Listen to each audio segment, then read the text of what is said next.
കല്ലട നിവാസികളുടെ കൂട്ടായ്മയായ പടിഞ്ഞാറെ കല്ലട കല്ലട സൗഹൃദ കൂട്ടായ്മയുടെ 6ാം വാർഷികം നടത്തി. പ്രതിഭ പുരസ്കാര വിതരണവും നടന്നു.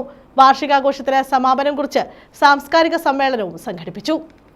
പടിഞ്ഞാറെ കല്ലട കല്ലട സൗഹൃദം കൂട്ടായ്മയുടെ വാർഷികാഘോഷമാണ് സംഘടിപ്പിച്ചത്. ഇതോടനുബന്ധിച്ച് പ്രതിഭാ പുരസ്കാര വിതരണവും നടത്തി.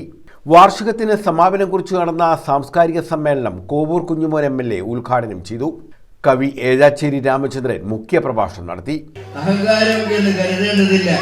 പറയാനുള്ളത് പറയുവാനുള്ള ധീരമായ മനസ്സിന്റെ സർഗപരമായ വിവേകബുദ്ധിയാണ് ഔചിത്യം എന്ന് എഴുത്തുകാർ പരസ്പരം പറയുന്നത്.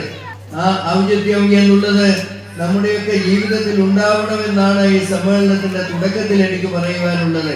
ആ മഹാനായ MT വാസുദേവൻ നായർ വേദിയിൽ നേരെ നോക്കിയിരിക്കുമ്പോൾ ഞാനൊരു 20 മിനിറ്റ് നേരം സംസാരിച്ചു. അതെല്ലാം കഴിഞ്ഞ് ഇടയ്ക്ക് ഉച്ചയ്ക്ക് വർത്തമാനം പറഞ്ഞതിന്റെ ഭക്ഷണം കഴിച്ചുകൊണ്ടിരിക്കുമ്പോൾ വളരെ സ്വകാര്യമായിട്ട് മറ്റാരും കേൾക്കാതെ MT എന്നോട് പറഞ്ഞു, നല്ലൊരു പ്രസംഗമായിരുന്നു. അത് പരസ്യമായിട്ട് പറഞ്ഞാൽ മറ്റു പലർക്കും വെറുപ്പ് തോന്നും. അത് കാരണം നിങ്ങളോട് മാത്രം സ്വകാര്യമായി പറയുകയാണ്, നല്ലൊരു പ്രസംഗമായിരുന്നു. എനിക്ക് എൻ്റെ ജീവിതത്തിൽ കുറെ പുരസ്കാരങ്ങളൊക്കെ കിട്ടി. അതിപ്പോൾ ഒളിച്ചു വെക്കുന്നൊന്നുമില്ല. കല്ലട സൗഹൃദം പ്രസിഡന്റ് പ്രമോദ് കണത്താർകുന്നം അധ്യക്ഷത വഹിച്ചു. കെ മഹേന്ദ്രൻ സ്വാഗതം പറഞ്ഞു. ഉമ്മൻ രാജു ആമുഖ പ്രസംഗം നടത്തി. Assistant police commissioner B Gopakumar പ്രതിഭാ പുരസ്കാരം സമ്മാനിച്ചു.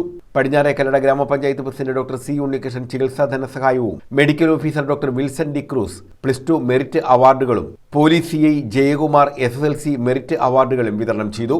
ബ്ലോക്ക് പഞ്ചായത്ത് അംഗം Y ഷാജഹാൻ, ബ്ലോക്ക് പഞ്ചായത്ത് വികസന standing committee chairman V Ratheesh എന്നിവർ സമ്മാനദാനം നിർവഹിച്ചു. Advocate B Thrideep Kumar, K Sudheer, N Omanakkuttan Pillai, KG Raveendran, CK Ajayakumar, Kaladharan Pillai, Shanavas, M Bhadran, R Krishnakumar, Anil Thoppil, Raju Elangad, Harikumar Chanikkal തുടങ്ങിയവർ പങ്കെടുത്തു. News bureau, Sasthamkotta.